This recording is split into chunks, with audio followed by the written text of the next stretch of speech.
যদি আপুনি এজন সফল কন্টেন্ট ক্ৰিয়েটৰ হ'ব খোজে তেতিয়াহ'লে এই ভিডিঅ'টো আপোনাৰ কাৰণে অতি প্ৰয়োজন কাৰণ এই ভিডিঅ'ত আছে আপুনি কেনেকৈ ভিডিঅ' আপলোড কৰিব কেনেকৈ আপোনাৰ ভিডিঅ'টো ভাইৰেল কৰিব কেনেকৈ আপোনাৰ ভিডিঅ'টো হুক বনাব এই বিষয়ে তথ্য দিয়া হ'ব নমস্কাৰ মোৰ নাম আইনুল হক মই দিব ওলাইছো আজি অতি গুৰুত্বপূৰ্ণ কেইটামান ফেচবুকৰ নিয়ম আৰু এই নিয়মসমূহ আপোনালোকে ফলো কৰক নিশ্চয় আপোনাৰ ফলাফল ভালে হ'ব প্ৰথম নিয়মটো হ'ল আপুনি যেতিয়া ভিডিঅ' বনাব সেই ভিডিঅ'টো কোৱালিটি অলপ বেটাৰ কৰিব যেনেকৈ যিমান পাৰে আপুনি 4K শ্বুট কৰক 30 fps ত শ্বুট কৰক কেমেৰা সেটিংটো ভালকৈ মিলাই লওক যদি ফেচবুকত আপলোড কৰিব তেতিয়াহ'লে 16:9 ৰেচিঅ'ত আপুনি ভিডিঅ'টো এডিটিং কৰি লওক তাৰপিছত আপুনি আপলোড কৰক আৰু আপলোড কৰাৰ নিৰ্দিষ্ট এটা সময় বাছি লওক যেনেকুৱা ইভিনিঙত হওক বা মৰ্ণিঙত হওক ইভিনিঙত বেছি এংগেজিং থাকে মানুহে বেছি অনলাইনত থাকে আৰু সেইকাৰণে মই কল যে আপুনি ইভিনিঙত আপলোড দিয়ক 2 নম্বৰ ৰুলটো হ'ল আপুনি যেতিয়া ভিডিঅ' বনাব আপোনাৰ ভিডিঅ' এটা হুক বনাওক হুকটো কেনেকুৱা মানে আপোনাৰ ভিডিঅ' প্ৰথম 5-6 ছেকেণ্ড যাতে দৰ্শকে আপোনাৰ ভিডিঅ'টো ৰখি চায়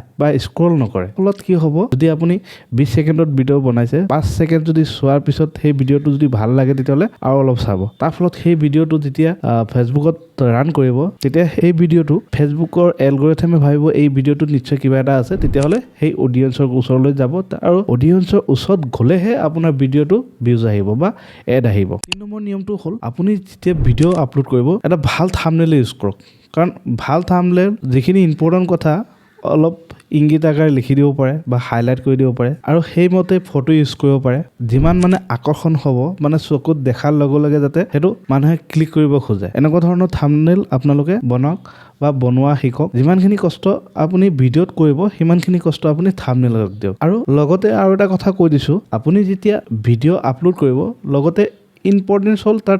টাইটেলটো এনেকুৱা ৰাখক টাইটেল চোৱাৰ লগে লগে এনেকুৱা ভাবিব লাগে যে ইয়াৰ ভিতৰত কিবা এটা আছে কাৰণ যদি সম্পূৰ্ণ তথ্য আপুনি টাইটেলত দি দিয়ে তেতিয়াহ'লে ভিডিঅ'টো ক্লিকেই নকৰিব টাইটেলৰ ভিতৰত ৰহস্য ভৰাই দিয়ক ৰহস্য এনেকুৱা দিব পাৰে এই ভিডিঅ'টো যদি নাচালে তেতিয়াহ'লে আপোনাৰ বহুত কথা মিছ কৰিব পাৰে এতিয়া কি কথা মিছ হ'ব অডিয়েন্সৰ মনত এটা সংকোচ হ'ব ফলত কি হ'ব ক্লিক কৰিব তাৰ ফলত কি হ'ব আপোনাৰ এংগেজিং বা ভিউজ বাঢ়িব তাৰপিছত আপুনি ট্ৰাই কৰক যিমান পাৰে ৰেগুলাৰ আপডেট দিবৰ কাৰণে বা দুদিন পিছত দিয়ে তেতিয়াহ'লে দুদিন গেপ কৈ দিব পাৰে কিন্তু ভিডিঅ'টো কণ্টিনিউ দিব লাগে এতিয়া কণ্টিনিউ এসপ্তাহ দিলে তাৰপিছত 5 মাহ 6 মাহ নিদিলে আকৌ 2 মাহ 3 মাহ দিলে আকৌ ধৰক 2 মাহ 3 মাহ নিদিলে